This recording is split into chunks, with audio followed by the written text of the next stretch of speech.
all the proceedings of the committee on appointments during the approval hearings of the 20 persons who had been nominated for appointment as cabinet secretaries of the state and ministerial portfolios in the cabinet of the government of Kenya, as forwarded by His Excellency the President and communicated by yourself, Honorable Speaker, on Tuesday 23rd and Wednesday 24th of July. And Honorable Speaker, the names are as read out. And Honorable Speaker, the report. Honorable Speaker, if you can protect me from the loud consultations. The report, Honorable Speaker, was saying details in great detail what we were able to engage each of the nominees on. The committee's report also has a retinue of all that was said in the committee based on what the nominees filled up in their handwritten questionnaire, from their educational background, their professional background, places they have worked in, their work experience, and Honorable Speaker, including their net worth. And I know, Honorable Speaker, the question of net worth is what became very popular with Kenyans and especially our friends and colleagues in the Fourth Estate. Order, honorable members, order. This Kamukunji here, Honorable Order. Speaker. Order, Deputy Speaker and your team. Sioi, take your seats. Take your seats, honorable members. Honorable members, if there is a motion that you require to pay attention to, order. The member lecturing others in the walkway. Members, one of the most important constitutional responsibilities you carry that was given to this House is that the President cannot sit in State House and nominate persons to office of minister or cabinet secretary without your approval. This is order, Kiborek.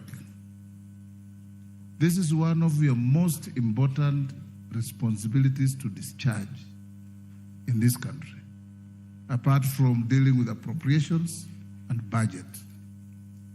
I would expect, and I expect nothing less, order DK. I expect nothing less, and Osoro, you are the chief whip. You should be the last to cause disorder.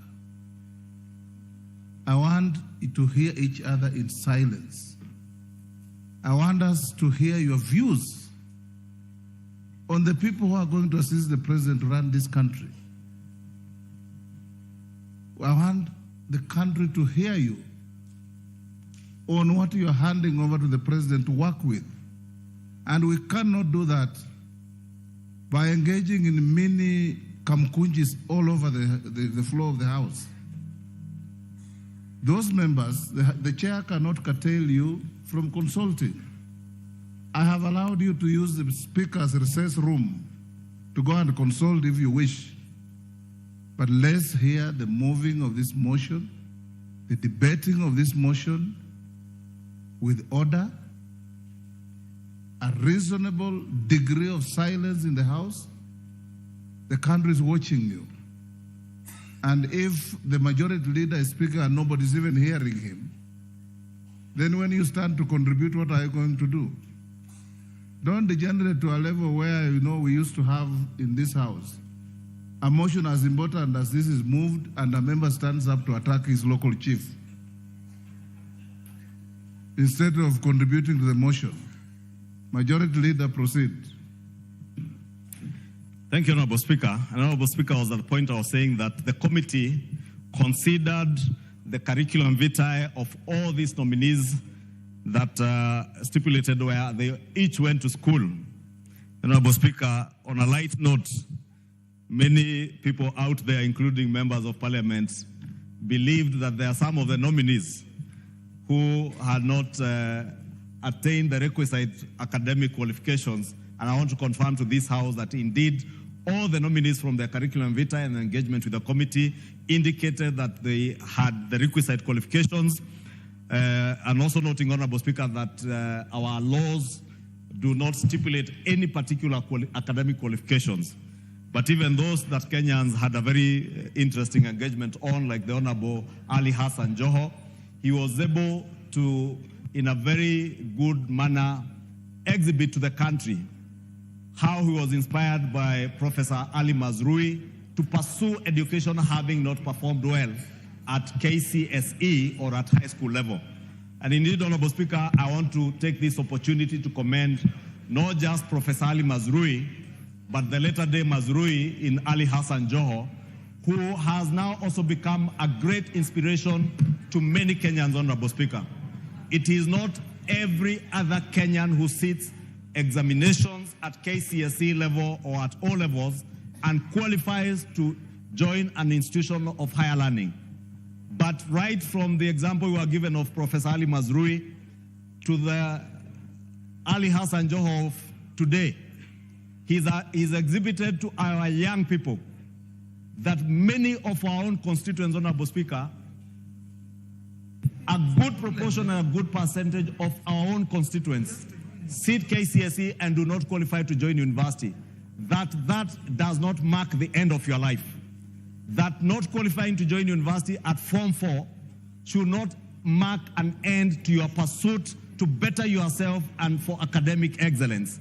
The Honorable Ali Hassan Joho exhibited to the committee that he is now pursuing a master's degree at Harvard University in the Kennedy School of Administration, and is commendable, Honorable Speaker. And I want to commend the Honorable Ali Hassan Joho for not just being nominated, but also for exhibiting to Kenyans that he can also serve as an inspiration to younger Kenyans who should now know that you can get on a path for academic excellence, even having not performed so well at KCPE. Honorable Speaker, besides considering their CVs, the committee also invited the public to submit memoranda by way of written statements on oath or affidavits, as is stipulated in our Constitution and our laws, Honorable Speaker, in the Public Appointments Act, on the suitability of each of the nominees. Honorable Speaker, to this end, the committee received a total of 837 memoranda. And I must thank the many Kenyans who submitted this huge number of memoranda, and it tells you that indeed public participation was not superfluous, was not for the sake of it, that Kenyans in their numbers did submit written memoranda. However, Honorable Speaker, 123 of these were hand-delivered and 714 were submitted by email. Honorable Speaker, Section 6(9) of the Public Appointments Parliamentary Approval Act provides that any person may, prior to the approval hearing, by written statement on oath, provide the clerk with evidence. Honorable Speaker, it's important for members to note that, and members of the public also, that it must be written statement on oath or an affidavit and provide evidence contesting the suitability of a candidate to hold the office to which the candidate has been nominated. Honorable Speaker, out of the memoranda submitted, 181 complied with Section 6, subsection 9 of the Act, while 656 were not in the form of affidavits, hence did not meet the requisite threshold as per the law. Moreover, Honorable Speaker, out of the 656, some were actually in support of the nominees and therefore inadmissible because the law expects this Section 6, subsection 9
Maybelline, New York. Welcome to Sky High Air. Ready for takeoff. Now boarding, limitless length and volume. Destination, longer looking lashes. And fly sky high in 3 new shades. Maybelline, New York.